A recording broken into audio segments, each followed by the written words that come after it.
A ver, pensemos en algo. ¿Quién es el arquitecto de nuestro mundo? Suena a pregunta grande, ¿no?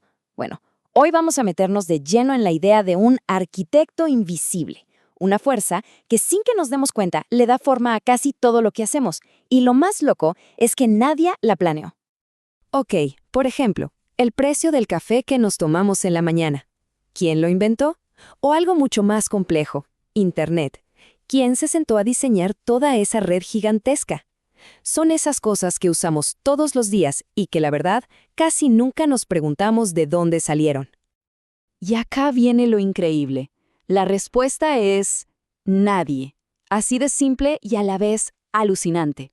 Esa es la gran paradoja que vamos a desarmar hoy. Resulta que muchísimas de las instituciones más importantes que tenemos son, sí, resultado de lo que hacemos los humanos, pero curiosamente no del diseño de ningún humano en particular. Entonces, ¿cómo es posible esto? De eso se trata esta idea del orden sin un plan. ¿Cómo puede surgir algo pero tan complejo sin que haya un cerebro o un diseñador detrás de todo? Bueno, el concepto clave para entender todo esto se llama orden espontáneo. ¿Qué es? Son estos sistemas gigantescos, piensen en el lenguaje, los mercados, hasta las leyes, que parecen diseñados, ¿verdad? Pero en realidad simplemente surgen. Emergen de las acciones de millones de personas, cada una por su lado, sin que nadie tenga un plan maestro. Es algo que crece de forma natural, no algo que se construye con un plano. Y ojo, que esta idea no es para nada nueva. De hecho, si viajamos un poco en el tiempo, vemos que los primeros pensadores ya le daban vueltas a este enigma. Y lo interesante es que surgieron dos grandes teorías, dos maneras pero muy distintas de explicarlo. Aquí el choque de ideas es genial. Por un lado, estaba la visión racionalista, con gente como Bastiat. Él pensaba que el orden de la sociedad se podía deducir, casi como si fuera una prueba matemática, a partir de leyes naturales universales. Y por el otro lado, tenías la visión evolucionista de Herbert Spencer. Él decía, no, la sociedad no es una máquina que se diseña, es más como un ser vivo. Es algo que crece de forma orgánica, no algo que se fabrica. Ok, suficiente teoría por ahora. Pasemos a algo súper concreto, un ejemplo que de verdad ayuda a entender todo esto a la perfección. El origen del dinero. Es una historia fascinante. El que se puso a desentrañar esto fue un economista llamado Carl Menger. Y él se hizo una pregunta que parecía no tener respuesta. A ver, el dinero es un bien público, nos sirve a todos. ¿Cómo es posible que algo así haya surgido de las acciones de gente que solo pensaba en su propio beneficio? Suena contradicción, ¿no?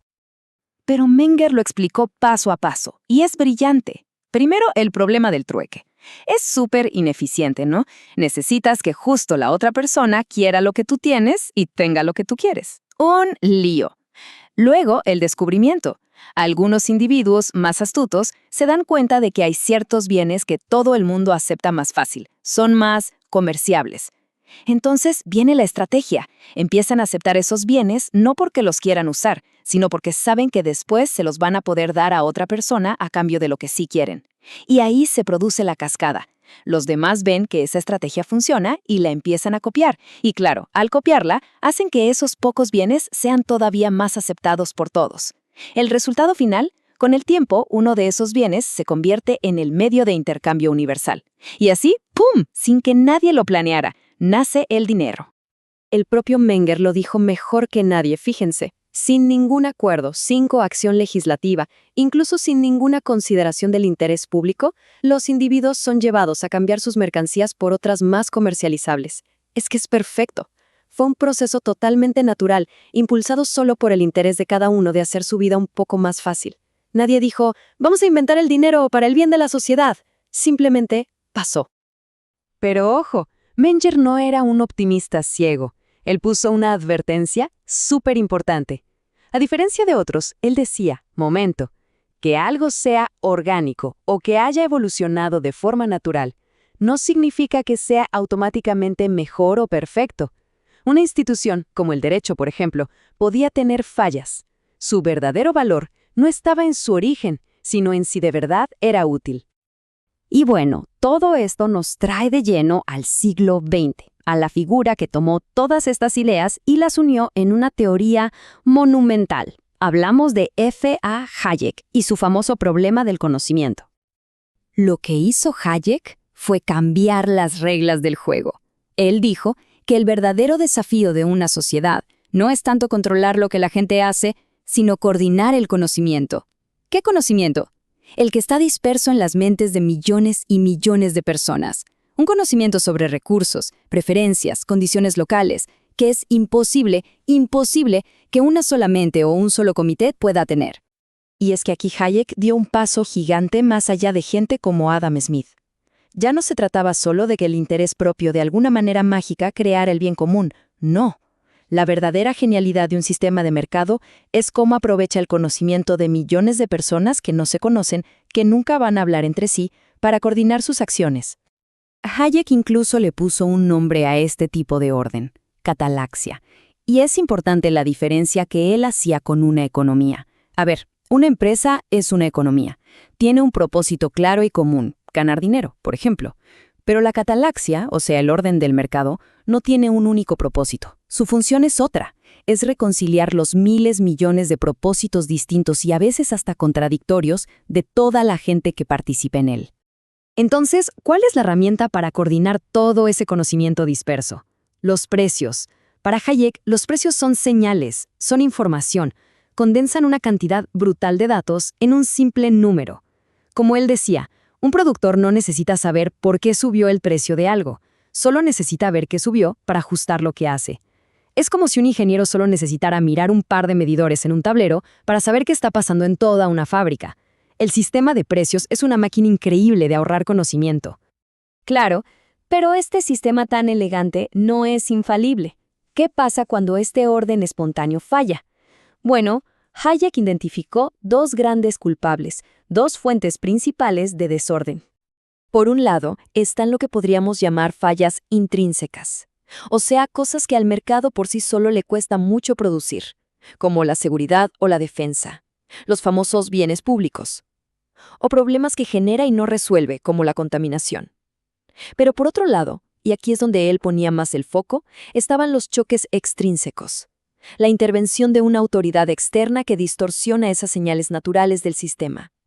Y para Hayek, el culpable número uno de las grandes crisis económicas, la intervención más dañina de todas era el control del dinero por parte del gobierno y los bancos centrales.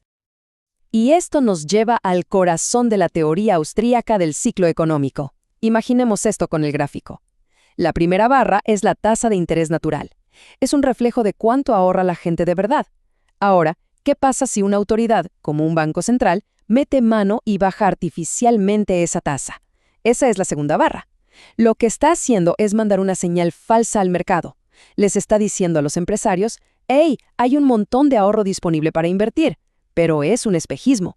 Entonces los empresarios se lanzan a hacer proyectos a largo plazo que en realidad no son sostenibles.